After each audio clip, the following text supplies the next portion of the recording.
How can we help leaders build better workplaces? I'm Linda Katz-Wilner, founder and CEO of Successfully Speaking. I help leaders and aspiring leaders communicate with confidence, clarity, and credibility. Today, my guest is Amanda Haddaway. Amanda is the managing director of HRAnswerbox. She serves as an advisor to small business owners and leaders, and she's also a corporate trainer and certified executive coach. I met Amanda recently because she has now acquired the Trainers and Consultants Referral Network, of which I've been a part for many years. Welcome, Amanda. It's great to have you here today. Thanks so much. It's great to see you and great to be here today. And Amanda, let's start off. When I met you, I was so impressed by the journey that you had because I know you even have a law degree as part of this. So tell us a little bit about how you started and how you got to where you are today. Absolutely. So, like many HR professionals, I got into the profession accidentally. And now it's been 25 years, which is hard to believe. But I interned with a company when I was in college. And then that ultimately led to my first position in HR, which was doing recruiting, Mhm. supporting government contracts for a federal IT company, and worked at that company for about 6 years and had lots of opportunities internally within the HR space. So, did both professional and college recruiting, then moved into employee communications. From there, went on to training and development. And then I had an opportunity to leave that company and move into HR management. So I became an HR director for another company, spent about 11 years there, and then just over 8 years ago, launched HRAnswerbox and have been doing that work since then. And tell me where the law degree fits into all of this. Yes. So that happened a handful of years ago. And what I realized was that I had a number of clients and prospective clients that needed someone to do workplace investigations that really had a depth of experience in labor and employment law. And so, as an HR practitioner, I had been exposed to that from a compliance standpoint, but I really wanted to invest in myself and my own professional development to get that subject matter expertise, specifically in labor and employment law. So I went to Tulane's law school and completed a master's degree in labor and employment law. And now today I partner with a number of law firms as well as clients to do workplace investigations. And we can certainly talk about that more if you'd like. Yeah, that's fascinating. Now, let's move into talking about the leaders, since this is about how to speak, sound, and look like a leader.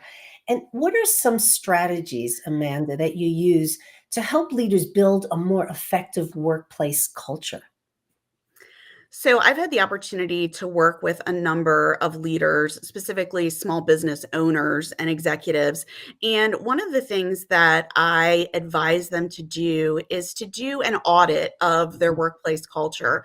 And as a part of that, one of the more tactical activities that I suggest that they do is to conduct a listening tour, which is really just a fancy name to say go out and have Mhm. conversations with your key people. And so, as leaders, we can't come in and make really broad changes until we understand where we are today. And so having those conversations as a part of a listening tour really gives the new leader some insight that they might not have when they first step into that role. Additionally, I encourage leaders to continue to have regular one-on-one conversations with their direct reports so that they're always getting a pulse point of where people are, what they're thinking, what they're feeling, and certainly being open to receiving information. Feedback really is a gift. And so when people feel comfortable with giving a leader feedback, the leader needs to be open and receptive to accepting that information, and not just accepting it, but taking it to heart and really acting on it. Mhm. So, not just listening or not just hearing, but listening. Right. Yeah. So active and reflective listening, and then action taking as a result of what they've heard. That's great. That's great. And I really like the listening tour because I Mhm. do a lot of work with listening, as you know. But the Mhm. listening tour is it sounds very active to me to take that tour around your organization, whether it's physical or just Mhm. connecting with different people, because you have to know what they need. Right, and those conversations can be one-on-ones or they can be small group conversations with Mhm. a team, so you could almost facilitate it like a focus group. Sometimes leaders feel a little bit uncomfortable the first time that they do it, so sometimes Mhm. I'll go with them and partner with them and act really as the facilitator Mhm. for that initial conversation, model the behavior of what it is they're supposed to be doing, and then they're able to build their confidence so that they feel more comfortable in having subsequent Mm, conversations. mm. That's great. And so let's talk a little bit about these new leaders and their Mhm, leadership journey. So you hold their hands a bit, mhm. if you, and as you just said, to help facilitate. Do you have any other tips for the new leaders as they're beginning this journey? Well, as you know, I love working with new leaders. I'm super Mhm. passionate about that demographic. And what I continue to see happening in workplaces is that people get promoted because they're good at their jobs. They're good individual contributors. And then they go to work one day and their boss, their leader says, "Congratulations, we're promoting you." And that means you now have a team to lead. Yet no one has given them the training, the knowledge, the skills, the Mhm. abilities to help that person be successful. So I really love to get in there and have conversations with those new leaders to really understand what their strengths and weaknesses are. Gallup has research that suggests that only about 10% of all managers are ready and capable of leading a team without any coaching, training, mentoring, some type of support inside of their organization. So, again, my tips for more senior leaders and new leaders are somewhat similar. I Mhm. often say to them, you need to be listening twice as much as you're talking. When I was a little kid, my mom used to say, "You have two ears and one mouth for a reason. You should be listening twice as much as you're talking." I grew up and showed her because now I talk for a living, but that's a side story. But in all seriousness, it is really important for new leaders to be sponges, to Mhm. absorb the information that they're hearing around them, and then figure out what are the best ways to create a positive, effective, productive team culture. So it's important for leaders to invest their time and energy into the people that they're leading and making sure that they're making time to have those conversations with their direct reports so that they can ultimately, create that environment. Mm. I want to add something because I use that quote very often that your mother used, and they always say we have two eyes. Mhm, I'm sorry, two ears and one mouth. But what mhm, I like to add to it is that we have two eyes, two ears, and one mm, mouth because, mhm, and I think you know this intuitively, it's not just listening, it's mhm, observing them. It's mhm, observing how they react to your statements. It's observing the tension they may feel or the person who might be non-compliant. You don't mhm, always hear it in their mhm. voice or their words, but you sometimes see it in their body language. You're absolutely right. And that observation piece is really critical when a new leader comes into a team. I often suggest to leaders that they really shouldn't be making changes in that first, 30 to 90-day window because they need to see what the current as is state looks like and then Mhm. figure out, are there things that are going really well that we want to continue doing, or are there things that need to be changed? And so a lot of times I frame that as the start, stop, continue approach. Mhm. So, what are we doing that is working that we want to continue doing? What is it that we're not doing that we should be doing, that we should start doing? And what are we doing that no longer serves us and that we want to stop doing? And so, it's helpful for leaders to have those three categories and go through what they're observing, what they're hearing to best understand where the team needs their support. Somewhat like the green light, yellow light, red light. Yes, exactly. Okay, great. That's wonderful to look at it that way because I'm assuming if you become a new leader and you have your ideas of what you want to do and you make those rapid changes, you may Mhm. not have your team moving along with you. Right, and it's about building relationships. Mhm, So people need to have that foundational level of trust and psychological safety before they're likely to be comfortable with any changes that might be happening. are you suggesting then move slowly in that direction to make At those changes? first, and Mhm, sometimes there are situations that a leader doesn't have that luxury. Sometimes a mhm, leader goes into a situation because it is broken or there's a mhm, problem and they're being tasked with moving quickly. But if you do have the luxury to get in there and assess what's going on, figure out what the culture looks like, what the team dynamics are, then certainly use that time. It's in your best interest. mhm. So test the waters first before you jump right in and make changes. Right. That's great suggestions and great guidelines. Now, I know you mentioned in the beginning that you do a lot of work with workplace Mhm. investigations.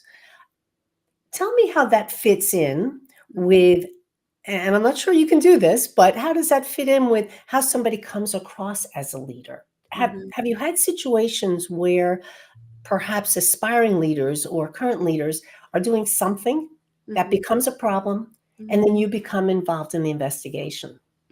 So we focus primarily on investigations related to harassment and Mhm, discrimination. So very mhm, serious topics mhm, and things that you don't want to have in your workplace culture, but they do happen. And sometimes it's not malicious in nature. It's a situation where a leader hasn't received proper training. They don't know the difference between what's right, what's wrong, what's legal, what's illegal, and so there's an element in there that is coaching in nature. There's mhm, also an investigative piece where we try to figure out what happened.